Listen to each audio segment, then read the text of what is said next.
Okay, so May Whyte, mindfulness coach.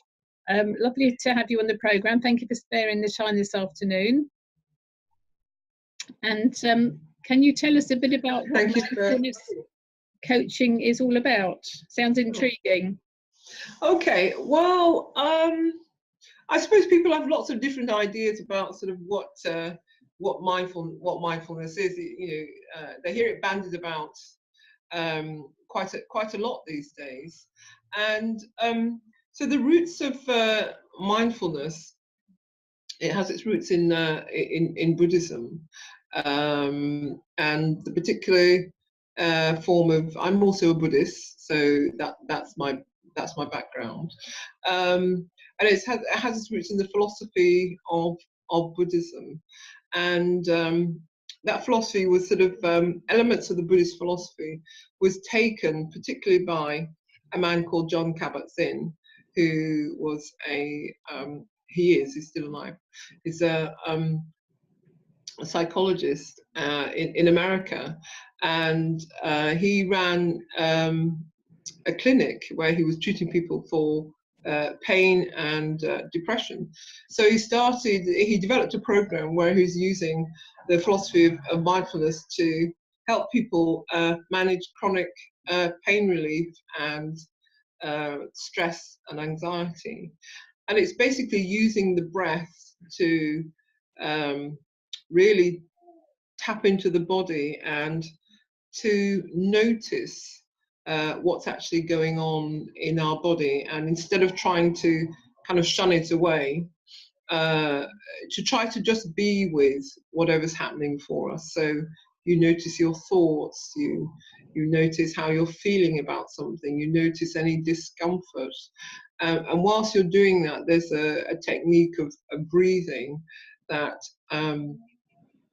is kind of the basic tenets of the exercise. So the focus is on the breath, and then as you're breathing, you then develop awareness of what's happening within you and also without you. And over time, the process of breathing with the various breathing techniques, which is part of the mindfulness training, the mind starts to settle. You start to feel calmer. It brings a certain clarity. You notice that you're able to make clearer decisions.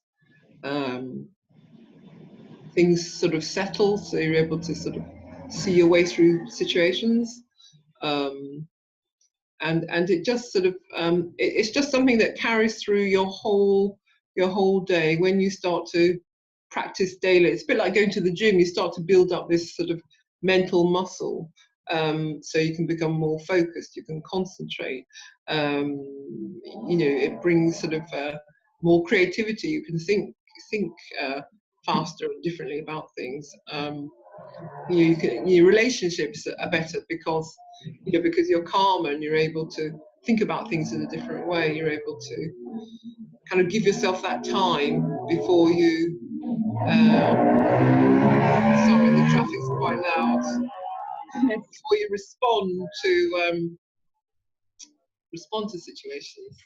So mindfulness, it's something that you have to sort of work on a daily basis, and it's a skill that you sort of develop, but you notice the changes over time. It's not but it's not just a one session and you're sorted. You need to have a few goes at it. Yes, it's not just one session and you're sorted. The benefits really show themselves over time, and it's just basically about sort of learning to live in the moment, because we live in an age where everything is instant and fast, and there's so many demands coming at us and so many choices, and we can be overwhelmed at times by all these different elements coming at us. So mindfulness is an opportunity to just stop, really, just to take that time and sit quietly and reflect. Well, sometimes you may not even have the opportunity to sit quietly, but you can just take a moment, take a few mindful breaths and calm yourself down. It's a technique. I mean, I use it a lot, particularly when I'm at work. I work in mental health, so the environment can be very hectic. There's a lot can be happening, and sometimes if I really need to just stop and take a step back, I'll just go off and just do some mindful practice, and it just resets me and refocuses so I can step back out and serve. It's quite a modern term, isn't it? In my parents' day, they just say, well, you know, go in a room and calm down. It's a bit more than that by the sounds of what you've described. Well, it is a bit more than that. There's, you know, as time has gone on, we've sort of, in medical terms, we've understood more about how the body works and how the mind works and how the body and mind are so interconnected. So there's a lot of science to support what actually happens when we're consciously breathing, what happens to the brain, and then how that affects the body. So we're able to prove those links between the brain, the body, and how it really affects each other through the breath. So so yes, you know, the old idea of just taking a few deep breaths and calm down is true. Is absolutely true, but we're just able to prove the science of how that actually works. Okay. How long did it take you to train to be a mindfulness coach? Well, I've worked in my background's in mental health. I've trained in existential psychotherapy, and I've trained as a psychiatric nurse, and I've been a Buddhist for many years. So the training is something that's been ongoing over many years, really. So I then decided to become certified, which was just another step. So I mean, I would say it's been 14 years in the process. Goodness me, wow. Really to get to this stage where I felt that I wanted to become certified and just work with people. So you work as you work in psychiatric mental health situation as a day job. Yes. And so you're building your mindfulness coaching practice separately to that, I guess. Yes, that's right. One of the things, the other things that I do is that I teach mindfulness to at a Saturday school. So I teach children sort of between the ages of 10 and 16. So I've really enjoyed working with the young people because they're sort of very responsive. And I've noticed how quickly they've taken to the practice, and the feedback that I get from them has been really encouraging. They've said things like, oh, they've had exams coming up, so they've been able to sort of really practice, and they said that they've noticed how they felt calmer when they were actually getting ready to sit their exams. They noticed that they could remember things. There was one little boy who I was really moved. I've been working with them for a little while, and he was saying, he was about 11, and he was saying he was on the verge of being expelled from school, and he couldn't settle one thing and another. And then he said, and in my mindfulness class, I noticed he was always the one that was kind of fidgety and a bit disruptive and a bit this and a bit that. And then he said, yeah, then I remembered the things that you taught me, and I started practicing, and then the teachers started to notice that I was different. And he said, but I noticed I was different, and they lifted the expulsion, so they didn't throw me out of school, and I feel really happy now, and that I could control myself.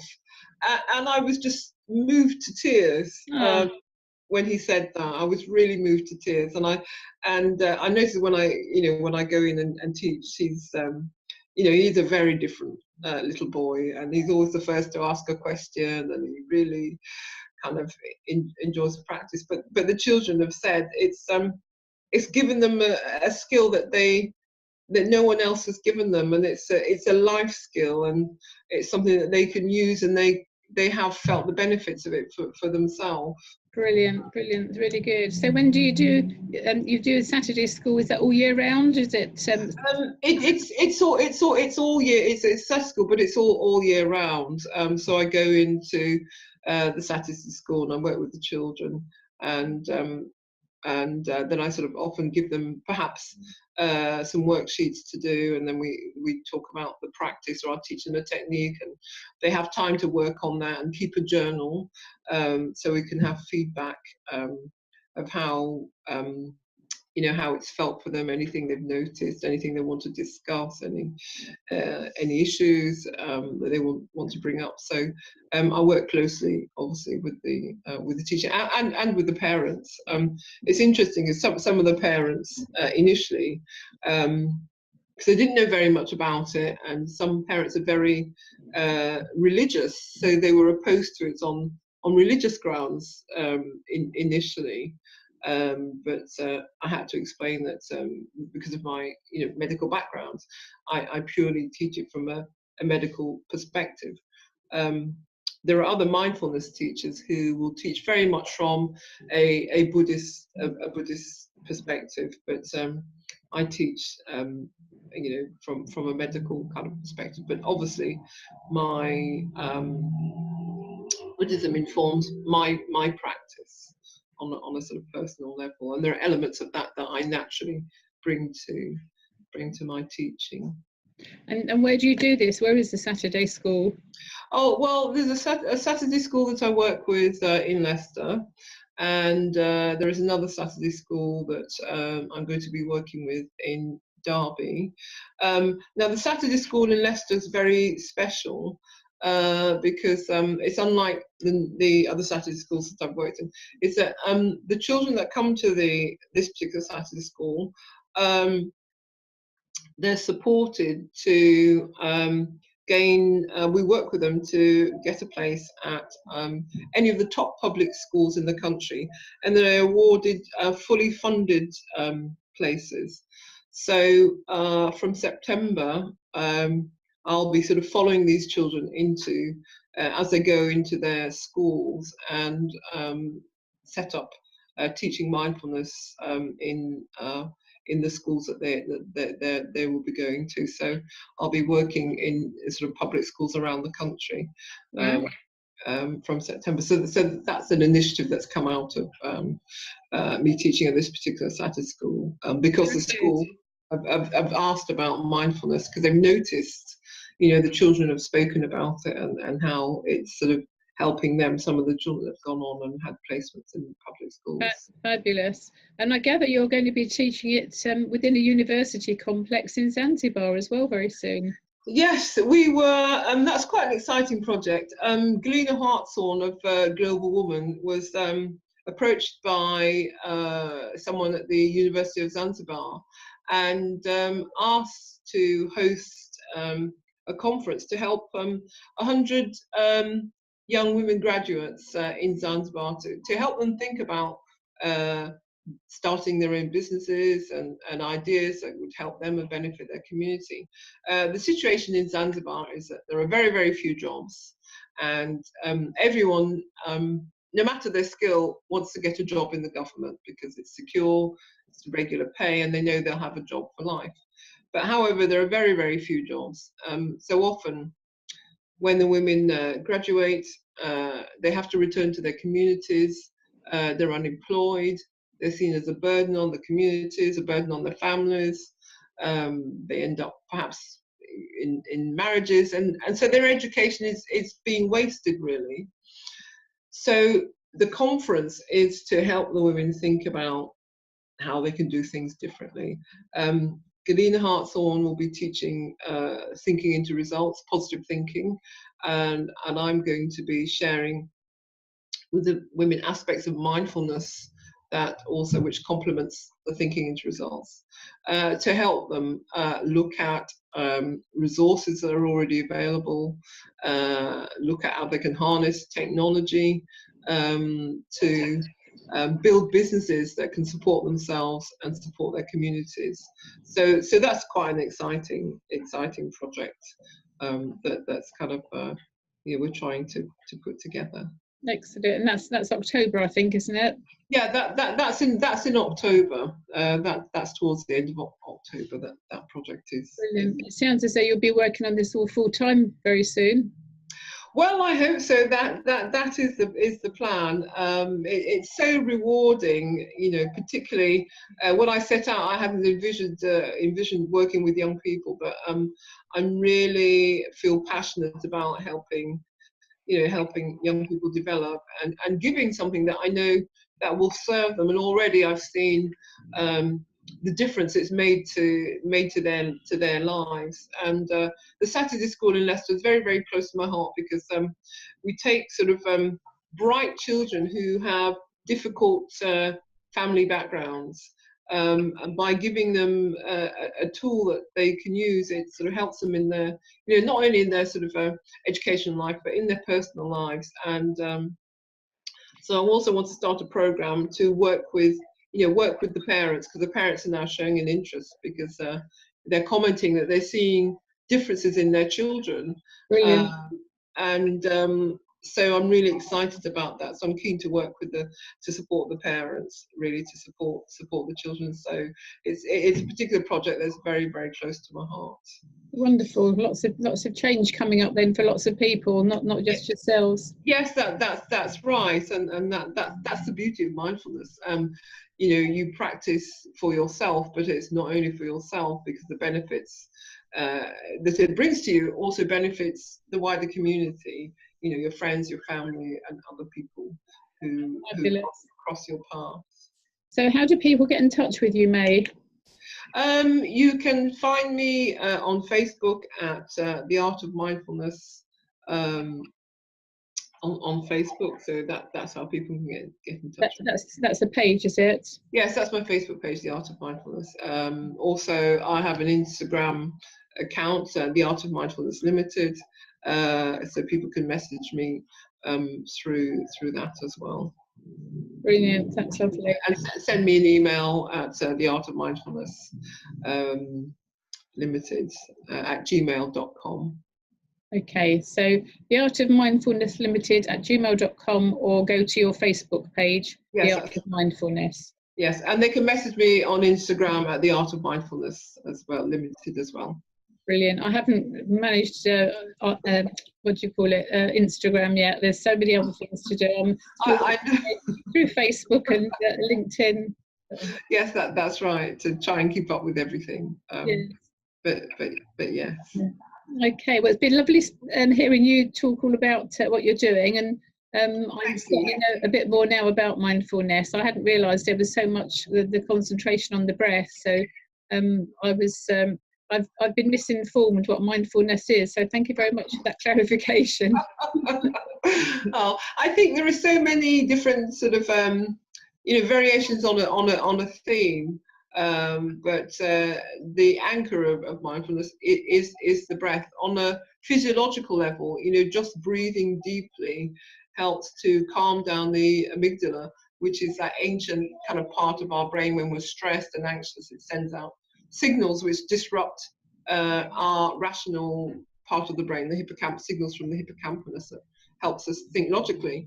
So when we breathe, oxygenating the brain, and immediately the amygdala is calmed down, and so the signals can flow correctly from the hippocampus to the rest of the brain, so we restore some kind of rationality. That's why I also take a deep breath, when we're in a situation of stress or anxious, because it has an immediate physiological impact on the brain. So and we can't live without breathing, and it's just harnessing the power of the breath to focus the mind. Marvellous.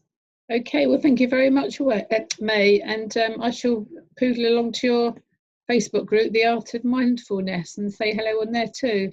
Yes, thank you very much for being on the show this afternoon. Thank you for having me. Thank you, Elaine.